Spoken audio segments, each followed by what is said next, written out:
Hola, ¿qué tal? Soy Gonzalo Aristoy y les doy la bienvenida a la primera sesión de la comunidad de Lobsan Rampa, un podcast que revisará los textos escritos por el controversial Lobsan Rampa, la reencarnación viviente, médico y lama tibetano. ¿Quién es esta persona? ¿Y por qué llenará nuestras sesiones de la comunidad? Se trata de un monje budista tibetano que fue una reencarnación viviente, es decir, que en esta y en otras vidas ha sido una forma elevada de persona, o Buda, un ser despierto, con ciertas capacidades que son algo desconocidas para el resto de la población, como puede ser la clarividencia, la telepatía, los viajes astrales, pero esto no significa que nosotros no podamos tenerlas y desarrollarlas. Según cuenta en todos sus libros, que son cerca de 20, va entregando una visión a la religiosidad más profunda de Tíbet, un análisis del lamaísmo, mostrando el choque cultural que es para la visión occidental de hombre y mujer de esta parte del mundo respecto a lo que él cuenta, a través de sus historias y de sus recuerdos que va develando y va proponiendo nuevas formas de pensar, nuevas para Occidente, porque es la forma que ellos han tenido de abordar el mundo material en el que estamos desde muchos y muchos siglos atrás. La develación de secretos de la historia de la humanidad misma, y no solo desde la historiografía, sino también desde la percepción de qué somos, hacia dónde vamos, un análisis con las energías que todos podemos interactuar día a día. Por todo lo mencionado anteriormente, nosotros como comunidad de Lobsan Rampa vamos a considerar todas estas revelaciones ciertas, afirmaciones que podemos comprobar o se han ido comprobando en los últimos años, absolutamente válidas. Obviaremos la existencia de las energías como una materia principal y esencial del mundo, que todo es energía.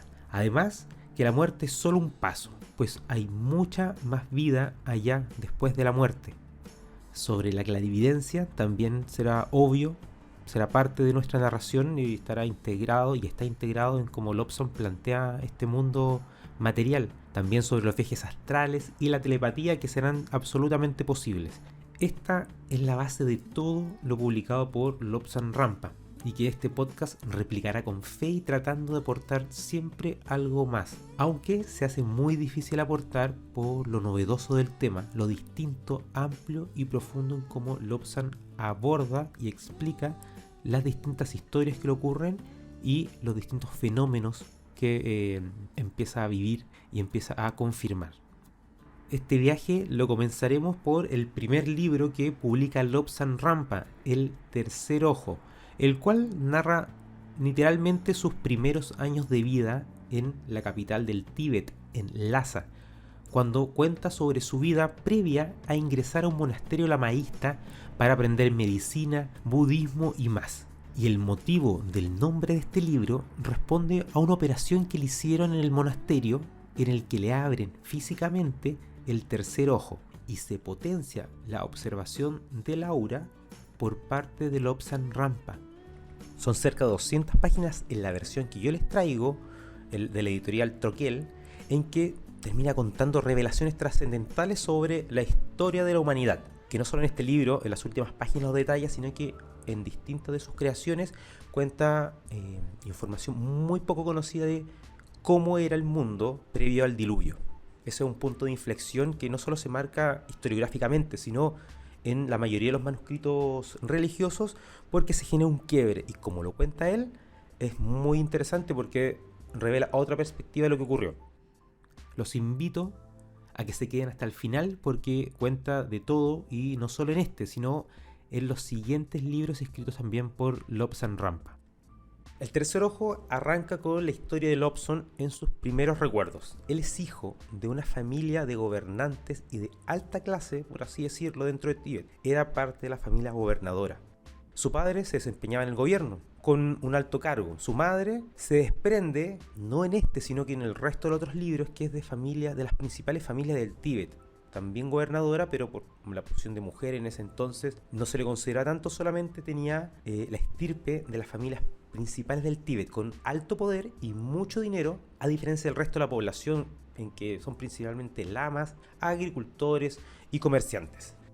Para dar un poco de contexto, estamos hablando de los primeros años del siglo XX, 1910 como máximo, se desarrolla esta etapa de su vida, aunque también hay teorías que piensan que Lobson tiene un par de reencarnaciones entre medio de la narrativa de estos libros que vamos a ir revelándolo. Pero generalmente esto es para dar contexto, porque él cuenta que en ese Tíbet era un país teocrático, que no tenía ningún interés por el progreso, como se dice o como se conoce en la parte occidental. Ellos solamente buscaban el progreso del mundo interior, la meditación y dominar las limitaciones de la carne. Ese es su objetivo como budistas o como país o como principio de ese estado. Cuenta que nuestros hombres sabios sabían de tiempo atrás que Occidente codiciaba las riquezas de Tíbet y sabía que cuando los extranjeros entraban, la paz se les iba. Esto coincide con el augurio que tenían los tibetanos respecto a la invasión comunista que ocurrió un par de décadas después. Lobson describe su casa y las comodidades que tenían a diferencia de otras personas. Además de mayordomo, tenían sirvientes, tenían 2 monjes en su casa. Era grande, obviamente, a diferencia del resto del país, por eso destaca el cargo que tenía su padre y la altura.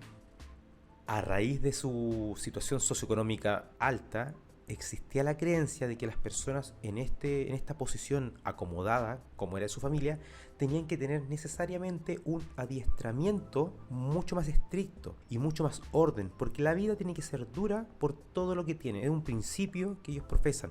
De la misma forma, la gente que tiene menos, tanto desde el nivel campesinos como los mendigos, hay que tener compasión. Ellos no tienen ese nivel de exigencia al tener otras penurias que vivir en la vida.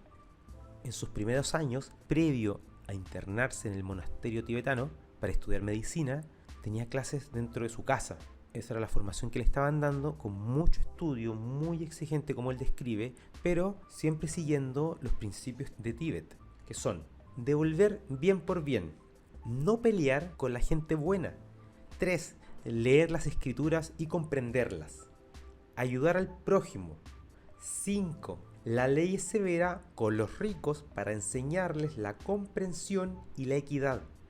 La ley es blanda con los pobres para demostrarles compasión. Y última, paga tus deudas con prontitud. Esto eran las leyes que debían recitar desde pequeños. Estamos hablando de sus primeros años, 5 o 6 años, porque los 7 es cuando da el paso y se va de su casa. El libro continúa con los recuerdos que tiene Lobson de su niñez, los juegos, las tradiciones, el ambiente que lo rodeaba y cómo fue avanzando y acabando esa niñez, pues al morir su hermano mayor, él debe adelantar su preparación para lo que viene a sus 7 años. Cuando esto pase, se realizará una ceremonia en que los astrólogos más avanzados de Tíbet leen las estrellas qué será de Lobson el resto de su vida. El protagonista cuenta que todo se resuelve astrológicamente en Tíbet, desde la compra de algún animal hasta la elección de qué se va a estudiar o qué se va a hacer el resto de la vida de una persona. Es el método que ellos utilizan para adelantarse hacia el futuro. Y así como, por ejemplo, lo analizaremos más adelante, tenían este augurio de que iban a ser invadidos por China, que ocurrió y hasta el día de hoy se mantiene ocupación china dentro de Tíbet. A los 7 años, su familia invita a todos los representantes de la sociedad de Tíbet. Es el día de la ceremonia de la que le hablaba anteriormente con los astrólogos de Tíbet. Todos llegan de todas partes del país y la casa se revoluciona. Es pensar que esta es una casa grande a diferencia del resto de la población. Todo esto por Lobson, lo cual a él lo complica un poco. Siendo un niño, no entiende lo que pasa, sabe que algo va a ocurrir. Los astrólogos determinan que Lobson debe entrar a Chakpori y convertirse en lama tibetano. Se dice que su vida será dura y está escrito en las estrellas, debe pasar por pruebas difíciles antes de ser un lama. Luego, se lo adelantan, viajará a países desconocidos, sufrirá mucho, pero al final va a resultar muy exitoso. Esos son los augurios que le entregan la lectura de las estrellas por parte de los astrólogos tibetanos. En lo inmediato, se resuelve que debe abandonar su hogar a los 7 años e internarse en el lamasterio budista y ser un sacerdote cirujano. Una noche, antes de que se fuese, el padre Lobson lo llama a su habitación, donde le mostró e hizo firmar un viejo libro que contenía los nombres e historias de toda su familia desde el comienzo, y cómo se transformaron en la realeza de Tíbet, con los cargos importantes que tenían hasta ese entonces.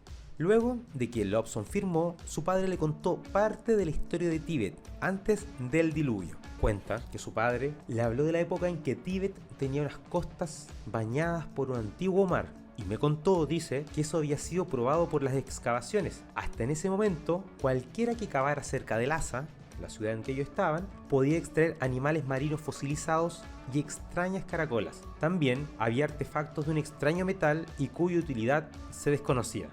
A menudo, los monjes que visitaban ciertas cavernas los descubrían y se los traían a su padre. Él le mostró algunos, pero luego dejó de hablar de ese tema, como era antes, que luego vamos a poder escuchar más de Lobsang sobre la interpretación de lo que él hace, es más directo, hay más información. Estas son las primeras páginas de Lobsang Rampa del Tercer Ojo. Luego de esta conversación con su padre al día siguiente, no le queda más que dejar su hogar. Solo y sin despedirse en ese momento de su familia, abandona el hogar para convertirse en cirujano en Chakpori, el templo de medicina tibetana. Llega a ese templo y se encuentra con dos chicos junto a él. Los hacen pasar y les preguntan por qué están acá, qué hacen acá. Echan al primero por ser un hijo de carnicero. No le permitieron estar ahí por ser un hijo de un mataanimales, literalmente, y lo echaron. A Lobsang le aplican una prueba de ingreso solo por ser un príncipe, como lo apuntan, y porque viene de la alta cuna. Cuando lo dejan pasar, cruzar el umbral de la puerta siquiera, queda obligado a estar durante 3 días en posición de loto de meditación. En la noche le dicen que descanse, pero a la mañana debe volver a esta posición. La invitación es: haz esta prueba, supera 3 días, demuestra que no eres un señorito, y él había sido enseñado o criado sin los privilegios de la alta cuna. Eso describe, y a raíz de esto, porque no le quedaba nada más que hacer ni volver, porque entre las conversaciones que tuvo con su padre, le dijo que si fracasaba como cirujano en el templo no tenía a dónde volver. Y eso a un niño de 7 años lo llenó de terror y lo hizo simplemente enfrentar esta posición, romper lo que todos esperaban, que él desistiera. Lobsang logra la prueba y es alimentado. Cada noche se le alimenta para que siga avanzando con esta prueba. Y justo en la última noche que le queda por afrontar, es acechado por unos jovencitos, otros lamas tibetanos que estaban ahí, que fueron a molestarlo. Uno de los monjes, uno de los más bravucones por así decirlo, lo ve y lo desafía. Lobsang lo golpea con una reacción instintiva.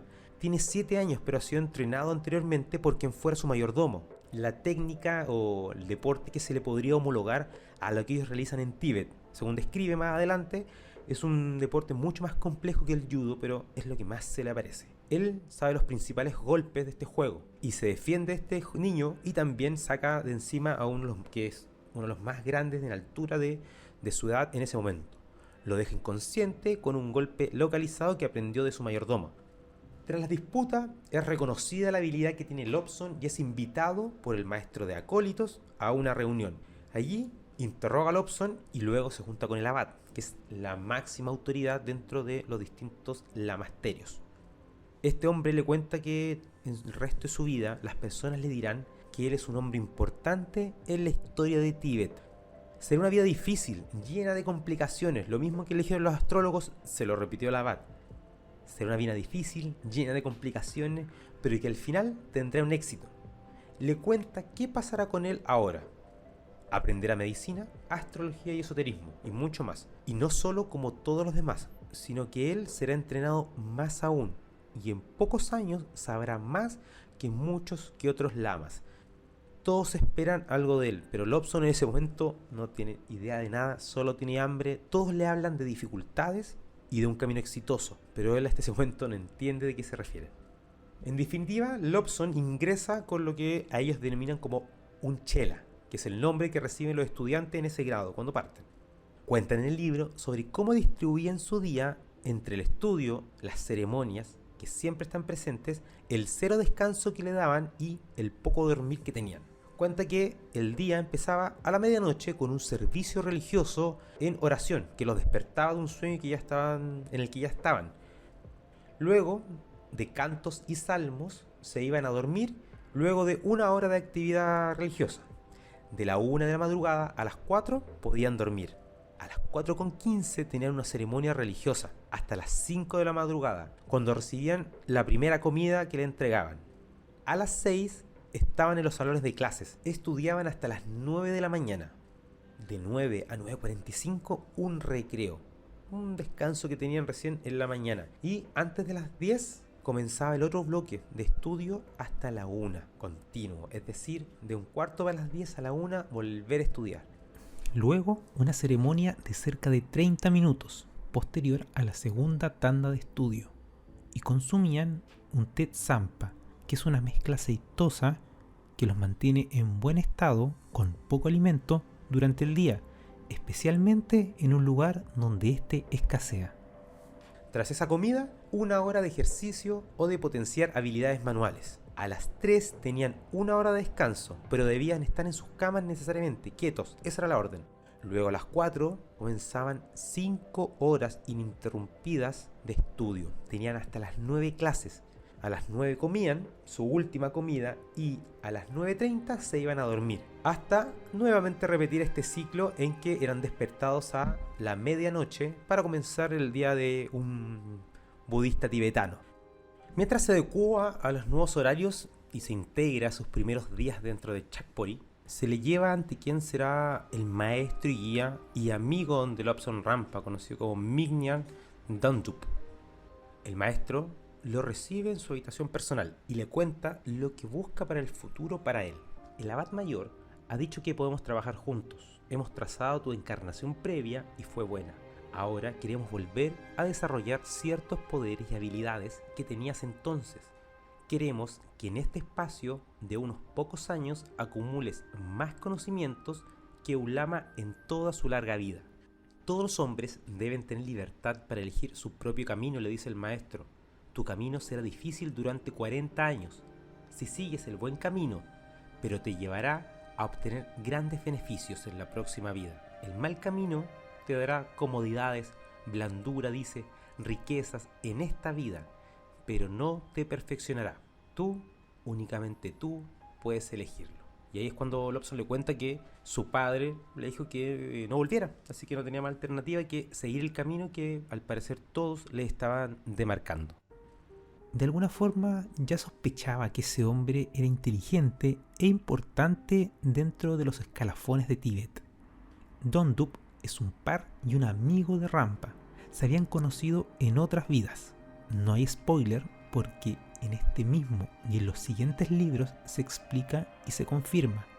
Han tenido distintas relaciones, pero en cada una de sus vidas anteriores han estado cerca. De la misma forma que nos ocurre a todos nosotros con nuestros seres queridos. La reencarnación la tenemos más y más que aceptada, y Lobsang lo explica lo siguiente en ella. Este también es uno de los principios de los que hablamos al comienzo, son elementos que no se van a cuestionar en este podcast. En Tíbet creemos firmemente en la reencarnación. Creemos que cuando se llega a un grado avanzado de evolución, puedes elegir entre ir a otro plano de existencia o volver a la Tierra para aprender algo más o para ayudar a otros. Puede ser que un hombre sabio tenga cierta misión en la Tierra, pero que muere antes de completar su tarea. En ese caso, así lo creemos, puede regresar a completar su misión, siempre que el resultado sea para el beneficio de los demás. Muy pocos pueden lograr lo que se trace su encarnación previa. Tiene que haber ciertos signos. Quienes tienen esos signos, como él los tenía, como Lobsang lo describe, se les denominan encarnaciones vivientes. En su juventud, él era objeto del más severo de los tratamientos, pero en su vejez se convertía en objeto de veneración. En su caso, se le iba a tratar como una persona especial, se le iba a sobrealimentar en sus conocimientos ocultos. Solo le decían eso. En ese entonces no sabía para qué lo iba a hacer. Cuando no llevaba ni un año dentro del lamasterio, Lobsang sufre un accidente. Todos debían hacer jornadas de trabajo comunitario, y él, siendo un niño, le tocó en ese momento ir a llenar de caca de yak seca las calderas del lamasterio. El yak es un animal muy peludo, que es muy utilizado para carga, como una mula, muy resistente en ese clima, especialmente protegido para esas condiciones. El objetivo era generar más calor con esta caca, pues era el combustible que se utilizaba.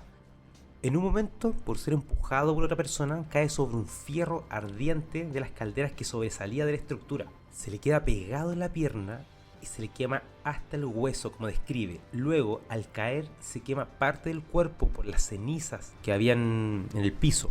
Pero la herida más profunda es la pierna, que queda con una serie de quemaduras de piel y de cartílago y de músculo. es llevado a un lugar dentro del templo y tratado con el fin de salvar su pierna. Le hicieron los tratamientos necesarios con pomadas, hierbas, polvos y quién sabe más para salvársela, pues estaba dentro de uno de los mejores lugares, que era la escuela de medicina de Tíbet. Así que ellos sabían qué es lo que tenían que hacer. A los 3 días puede comenzar a caminar, pero muy adolorido. Empieza a usar muletas, pero siempre en estado de recuperación.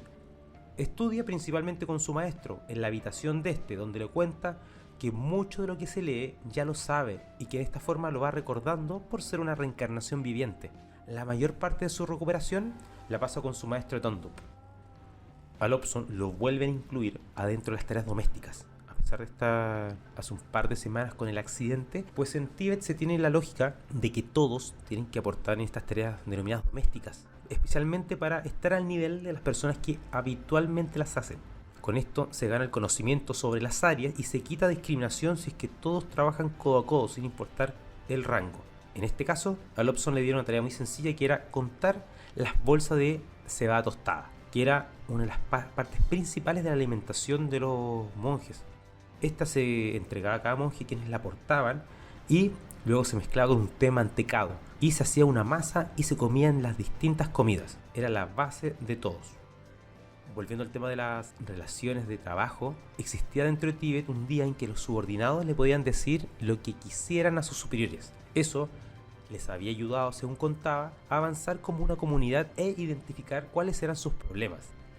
Este día, y lo que se dice en él, no tiene repercusiones en el futuro cuando son cosas justas, hechas por personas ásperas y severas. De esta forma, como arreglan mucho el sistema, la desigualdad, pudiendo expresarse, algo que en la cultura occidental no existe de ninguna forma.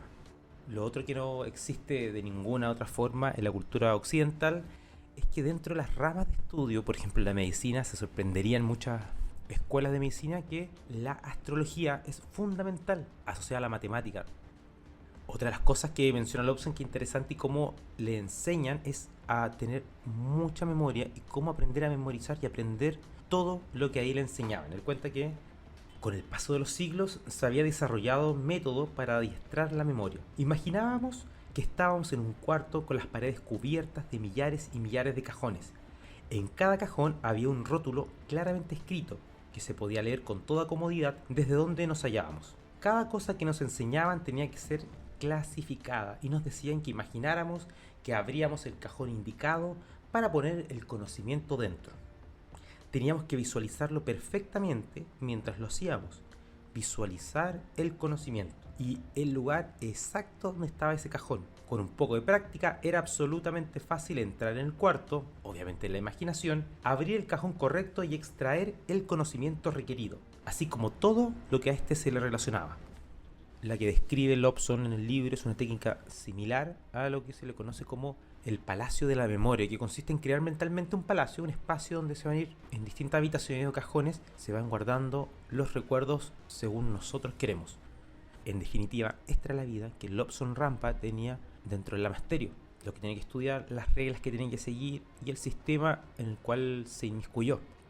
Es tiempo en que le avisan en que tiene que realizarse la operación que posteriormente le dará el nombre a este libro, El Tercer Ojo. Se confirma que esta intervención tiene que ser un día antes de su cumpleaños.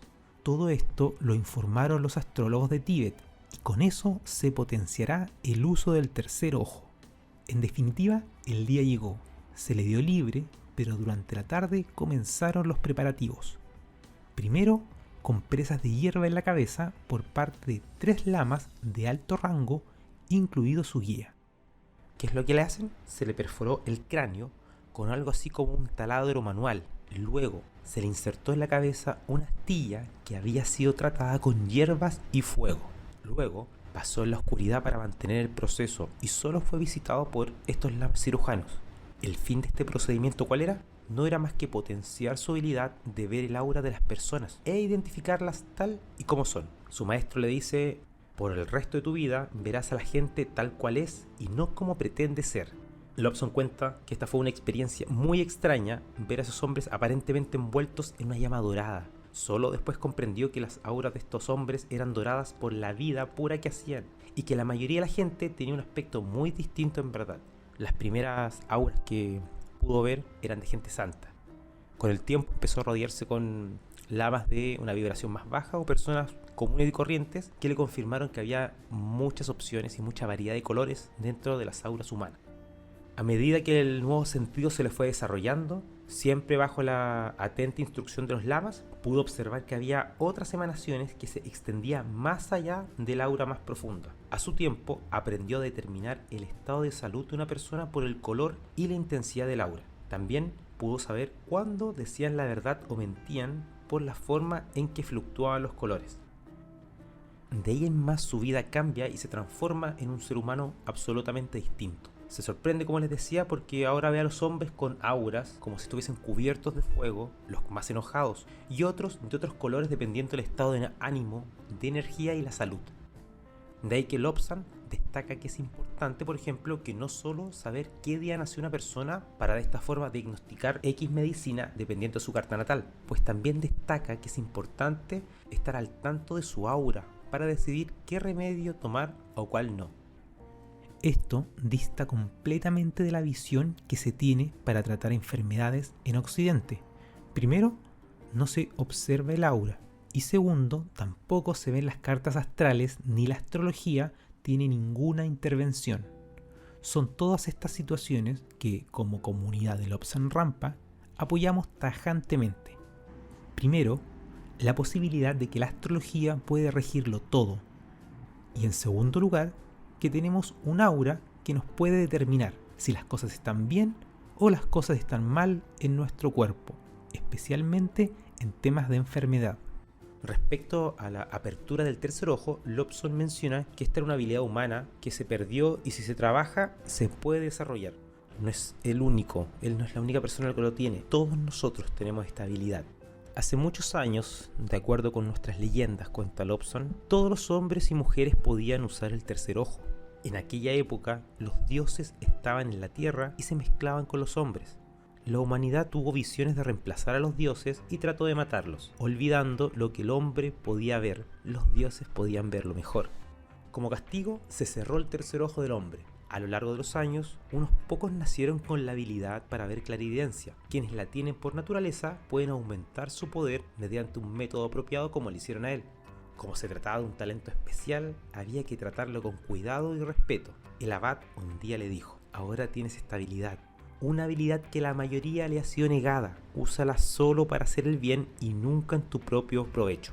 Cuando vayas a otros países, conocerás a quienes querrán que actúes como un mago de feria. Pruébanos esto, pruébanos aquello, te dirán. Pero yo te digo, hijo mío, que eso no debe ocurrir. El talento es para permitirnos ayudar a los demás, no para enriquecernos. Lo que veas por clarividencia, no lo descubras si daña a otros o afecta a su propio sendero de vida. El consejo que le dio era ayudar a la enfermedad en el dolor, pero no en algo que pueda alterar el sendero de la vida de la persona, porque somos seres de libre elección. Luego de las palabras de Abad, la Bici le confirma que deberá viajar al Palacio de Potala, el principal templo de Tíbet y residencia del Dalai Lama. Casi nadie tiene esa oportunidad. Esas eran las personas que buscaban hablar con Lobsang cuando solo tenía 8 años. Ya era el momento de ir hasta el Potala, la sede de gobierno y el símbolo de Tíbet, además de la residencia del Dalai Lama, como les comentaba. El Potala es una ciudad en una pequeña montaña. Allí se dirigen todos los asuntos eclesiásticos y seculares de Tíbet. Este edificio, si pueden buscarlo, es monumental. Son no solo un edificio, es un grupo de edificios en el corazón viviente del país, como describe Lobsang, en el foco de todos los pensamientos y de todas las esperanzas.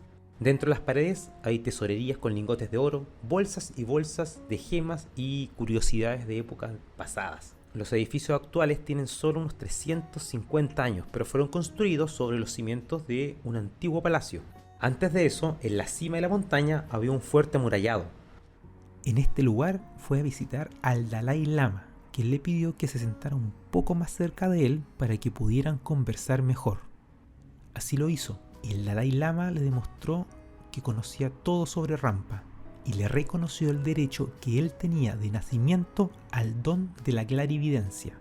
Le dijo: eres clarividente por derecho propio, y ese poder ha sido aumentado cuando te abrieron el tercer ojo. Tengo los registros de tu última encarnación. También tengo la predicción de los astrólogos. El comienzo será difícil, pero obtendrás éxito al final. Irás a muchos países de todo el mundo, países de los cuales todavía no has oído hablar. Verás muerte, destrucción y maldad que ni siquiera puedes imaginar. El camino será largo y duro, pero el éxito llegará como se predijo. No sabía por qué me decía todo eso. Yo ya lo sabía, lo había sabido desde los 7 años. Sabía muy bien que aprendería medicina y cirugía en Tíbet, y que después tendría que ir a China para aprender las mismas cosas de nuevo. Luego de esta conversación en que Dalai Lama se sinceró un poco con Lobsang Rampa y le contó todo lo que sabía o sentía de él, el niño de 8 años dijo que, según lo que él ha visto en el aura de su maestro, es la mejor persona que conoce. Dicho eso, el Dalai Lama ordena que ingrese y le confirma que ambos son grandes amigos de todas las vidas anteriores y que además es un poderoso maestro de las artes ocultas, que a lo largo de los siguientes libros va a ir conociendo cuáles son las habilidades muy distintas a Lobsang y en otras muy parecidas, y juntos iniciaron viajes astrales. Muy interesante todo el viaje que hacen juntos en este y en los siguientes libros. Esta dupla era adorada por la máxima autoridad y se pudieron quedar unos días más para conocer un poco más el lugar. Fue ahí donde Lobsang por primera vez ve el vidrio, lo toca y percibe su textura y la función que cumple. Su maestro le muestra por primera vez un telescopio, el cual había sido traído por Dalai Lama en sus viajes a la India. En el fondo es un niño de 8 años conociendo por primera vez la magia de la física, la cual va descubriendo a través de la explicación de cómo operan y cuáles leyes conocidas de la física se están aplicando. En el mismo viaje y conociendo las habitaciones del palacio, el protagonista descubre también por primera vez un espejo. Solo había visto su reflejo en el agua, pero nunca con la nitidez y la definición que entregaba un espejo. Cuenta que posteriormente jamás volvió a verse en uno de ellos, porque dice no le gustó lo que ahí vio. En su recorrido por el Potala tiene la suerte de poder moverse por donde él quiera junto con su maestro. Era un lugar lleno de habitaciones en que se guardaban estatuas, libros antiguos, murales religiosos dibujados. En otras habitaciones habían regalos entregados por otros países al Dalai Lama. Él tuvo la oportunidad de verlos y llenarse de su historia. Antes de irse del lugar, bajó con su maestro por los túneles subterráneos que antes les mencionaba que hay bajo el Potala. Bajaron con antorchas y llegaron a una laguna subterránea que hay ahí. Mientras subían de vuelta por las cavernas, por esos pasajes, fueron deteniéndose para recobrar el aliento en el ascenso y de paso empezaron a mirar algunos de los dibujos que habían en las paredes. Lobsang no podía comprender, se veían gigantes dibujados en las paredes y dice que habían máquinas extrañas que para él no tenían ningún sentido, no tenían ni pies ni cabeza. Al mirar a mi guía vi que conocía perfectamente esos dibujos y los túneles le resultaban muy familiares. Antes de irse del Potala, a su maestro le anuncian que debe ir de urgencia a uno de los otros lamasterios cercanos. Antes de irse, y mientras esperaba a su maestro, ve a su padre, quien lo mira e ignora. En el momento Lobsang no entiende qué pasa, pero hay una explicación del rechazo de su padre. Lobsang queda un tanto destruido y descolocado, no sabe por qué su padre no lo mira. Así y todo, deben viajar hasta el lamasterio de Rosa Silvestre, uno de los 3 asientos que se le llama, uno de los 3 principales templos budistas de Tíbet. Ahí se encuentran 3 lamasterios juntos. Está Dredum, que es el más grande de los 3 con unos 10.000 monjes. Le sigue la cerca de la Rosa Silvestre, o Cera como le llaman, con unos 7.500 monjes, mientras que está Ganden, que es el menos importante, con unos 6.000 monjes. Cada uno de estos templos es una ciudad completa, con calles, con espacios, con escuelas, hasta con cárceles, todo dentro incluido. Por ejemplo, en Chakpori, donde estaba, era una comunidad pequeña, pero muy importante por el uso y el aporte que hacían desde la medicina. Como templo se le llamaba el asiento de la enseñanza médica y estaba ahí representado en la junta secreta del gobierno.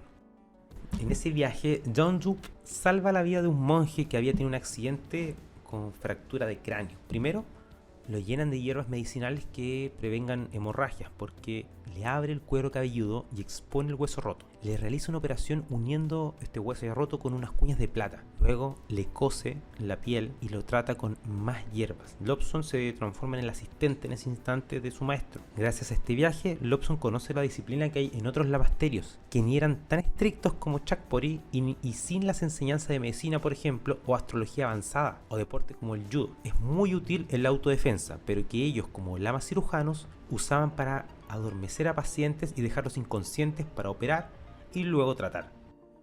Destaca en el texto que la enseñanza de estas habilidades siempre viene asociada a la observación de los maestros, para ver que el don que se le entrega a través con la posibilidad de adormecer personas no se le escape las manos a sus alumnos, por lo que incluso hay barreras levantadas hipnóticamente para prevenir el mal uso de estas artes. Siguiendo con el relato que hizo Lobsang Rampa, es interesante la explicación que se nos da sobre qué implica un lamasterio dentro de Tíbet. En Tíbet, un lamasterio no es simplemente un lugar donde viven hombres de inclinación religiosa, sino que es una ciudad en sí misma, con todas las facilidades de una ciudad normal. Los monjes que tienen dinero pueden comprar comida, ropa, lujos y libros de las tiendas. Quienes desean ahorrar podrían dejar el dinero en las instituciones del lamasterio equivalentes a un banco. Ya en el 10º capítulo de El tercer ojo de Lobsang Rampa, el autor se detiene en su narración de sus aventuras en Chakpori, en el lamasterio, y cuenta y hace una observación de cómo es el lamaísmo, cuál es la diferencia que tiene con el budismo y cuál es la contraposición que hace, por ejemplo, con el dios cristiano de Occidente.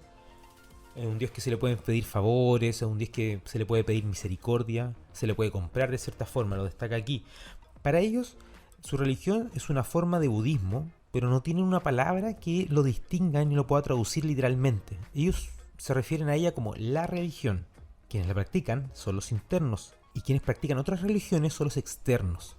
Según dice, la palabra que más se le asemeja o podría traducirse al español en Occidente sería el lamaísmo, que se distingue del budismo en cuanto a su fe es una religión de esperanza y de fe en el futuro, y el budismo a ellos les parece negativo y lo ven como una religión de desesperación y no creen en un padre que todo lo ve, lo vigila y cuida de nosotros y de cada uno y está en nosotros en cada momento. Para ellos tienen una visión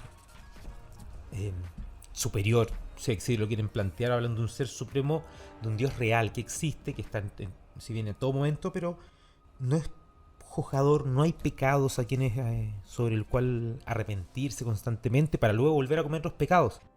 Cuenta que los tibetanos que han estudiado las verdaderas enseñanzas de Buda nunca ruegan por misericordia o por favores, sino solo para recibir la justicia del hombre. Cuenta que un ser supremo, como esencia de la justicia, no puede mostrarse misericordioso con uno y no con otro, porque hacerlo sería negar la justicia misma. Rogar por misericordia o por favores, prometiendo oro o incienso, si el ruego es escuchado, es implicar que la salvación es asequible a quienes más ofrecen, y que Dios tiene poco dinero y puede ser comprado. Agrega que el hombre puede ser misericordioso con otro hombre, pero raramente lo es. Sin embargo, el ser supremo solo puede ser justo. Somos almas inmortales, cuenta. Nuestra oración, el Om Mane Padme Hum, que se traduce como salve la joya en el loto, Lobsang dice que no es así, que el verdadero significado es salve el super yo del hombre. Esa es la definición. Ante eso añade que no existe la muerte. La muerte es un nacimiento. No creen en la muerte también como religión. No ocurre, es un nuevo tránsito, es un nuevo paso. Dice, morir es sencillamente el acto de nacer en otro plano de existencia. Según su religión, como dice, uno vuelve en otro plano, puede volver en otra vida, tanto en esta como en otro mundo, dependiendo de las tareas que quiere cumplir, la experiencia práctica que quiere recibir en esa vida, en ese parpadeo que se ejemplifica en lo que ellos llaman la rueda de la vida, que de cierta forma está graficado. Se dice que fue creado por el mismo Buda para enseñar sobre la religión. Ellos lo toman a través de los textos y lo grafican en la forma, en el acto de nacer, en el acto en vivir en algún mundo, en morir, en regresar luego al estado de espíritu y a su tiempo volver a nacer en distintas circunstancias y condiciones en alguna parte. Una persona puede sufrir mucho en una vida y no necesariamente es porque haya sido malo en la anterior. puede ser que sea la forma en que quiere aprender de mejor forma las enseñanzas a las que vino y a cumplir sus tareas y sus misiones para lo que se encomendó él o ella. Porque esto, obviamente, a diferencia de muchas religiones del mundo, como decíamos en un momento, la reencarnación es una obviedad. Pero a esto se le añade la decisión forzada y planificada de que uno o más personas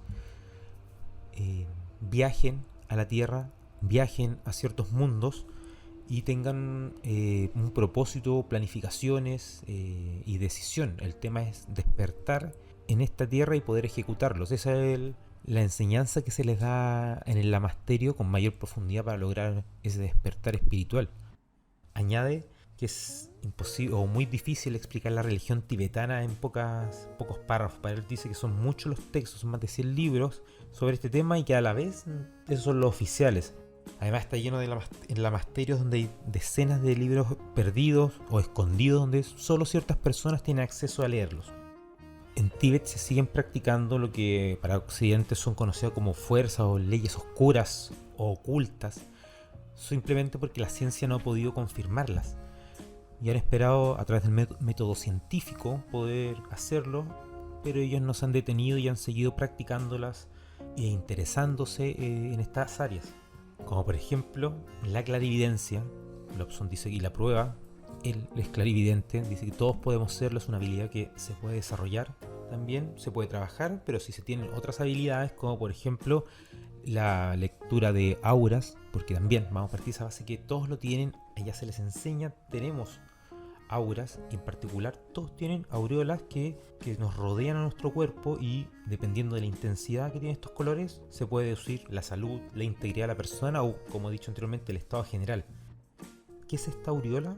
Es una radiación interna que es la fuerza vital que todos tenemos, el ego o el alma como se le quiera decir. Y en la misma línea, cuando las personas morían, esta aura perdía fuerza y energía y se transformaba en lo que podía ser un fantasma. Y esa energía es la que abandonaba el cuerpo. Por eso en Tíbet los lamas hacen asistencia a los moribundos, a las personas que están próximas a morir, que no tienen la experiencia, para llevarlo en las distintas etapas hasta que se acepta o se llega a la muerte definitiva.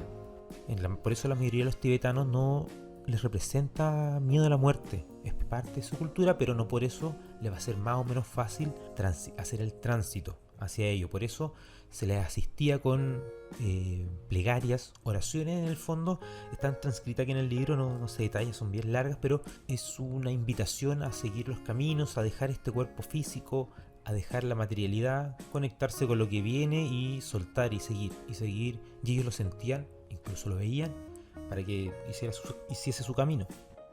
Además, otra de las creencias de Tíbet, de las que hemos confirmado que creemos en esta comunidad, es que volvemos a nacer después de un tiempo de haber muerto.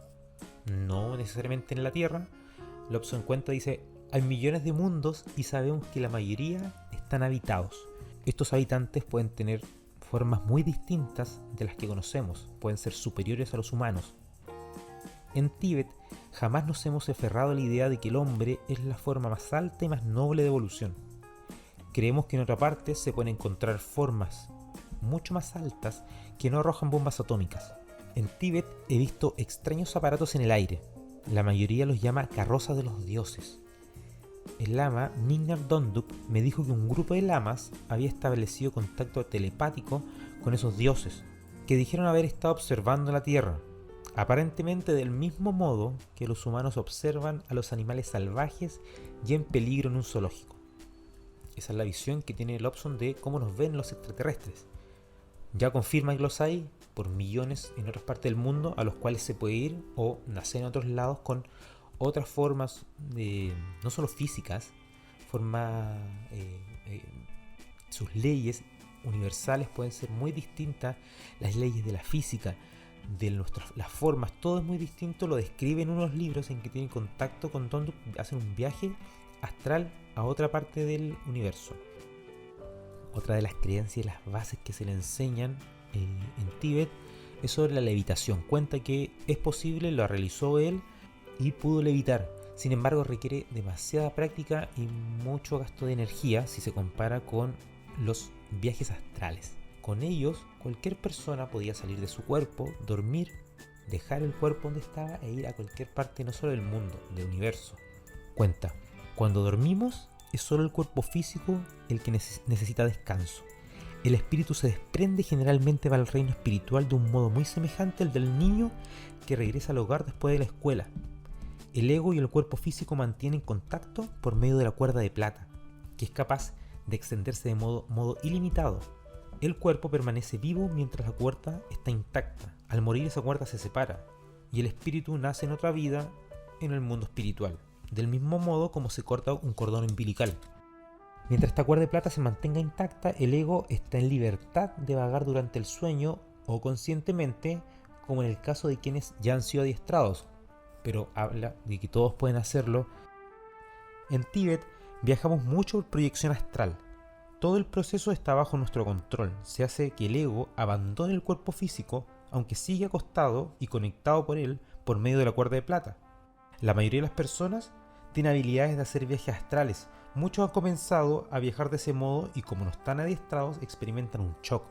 Probablemente todos han tenido la sensación de flotar a la aventura hacia un sueño y de pronto sin un motivo despertamos violentamente, como un tirón poderoso. Eso es provocado por una exteriorización demasiado rápida del ego, una separación violenta del cuerpo físico y astral, que provoca una contracción de la cuerda de plata y el astral es arrastrado de golpe hacia el cuerpo físico.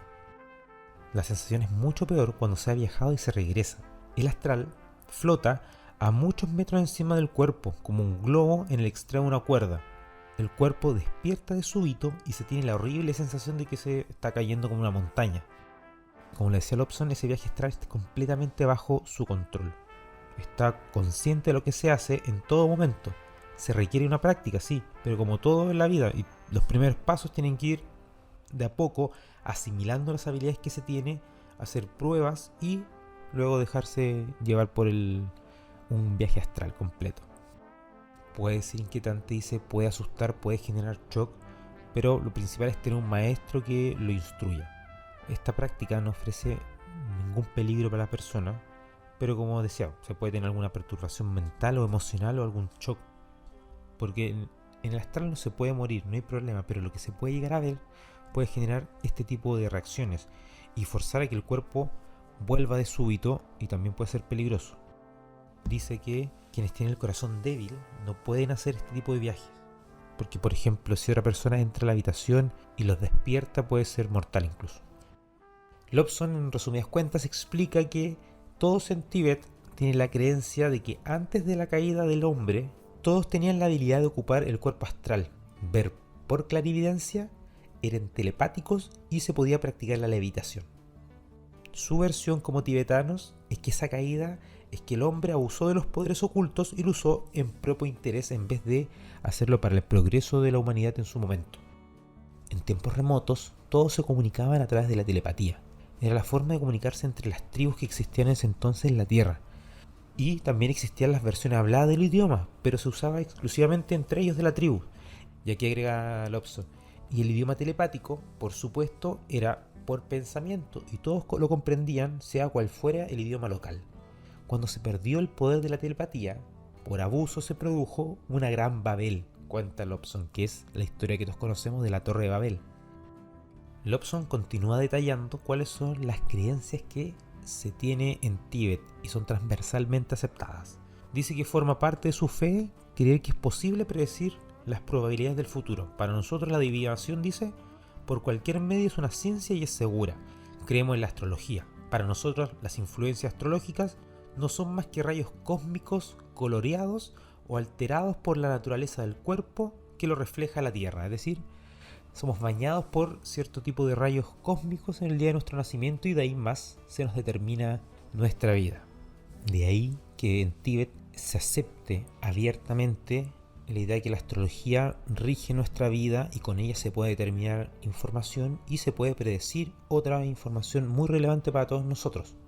En Tíbet, por ejemplo, desde 1907 determinaron que las decisiones más importantes serían tomadas con astrología.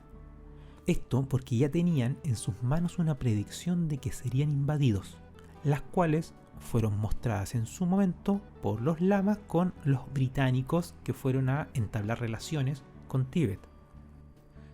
Dentro de las predicciones que manejaban, una de estas decía que sería la Revolución China en 1911 y la formación de un Estado nacionalista. También que en 1918 sería la invasión de China. Además, conocían de la guerra entre Inglaterra y Alemania en 1914. Otra de sus predicciones apuntaban a que el Dalai Lama dejaría su cuerpo en 1933 y que 2 años después este volvería a la Tierra en una reencarnación, en un recién nacido. Y finalmente saben que en 1950 las fuerzas del mal invadirían Tíbet. En ese caso fueron los comunistas chinos quienes invadieron el país en octubre de 1950. ¿Y cómo se hace todo esto? ¿Cómo realizan la predicción? Bueno, Lobson dice que es imposible hacer una explicación en pocas páginas y que debería hacerse un solo libro para cada área, como en este caso con la astrología.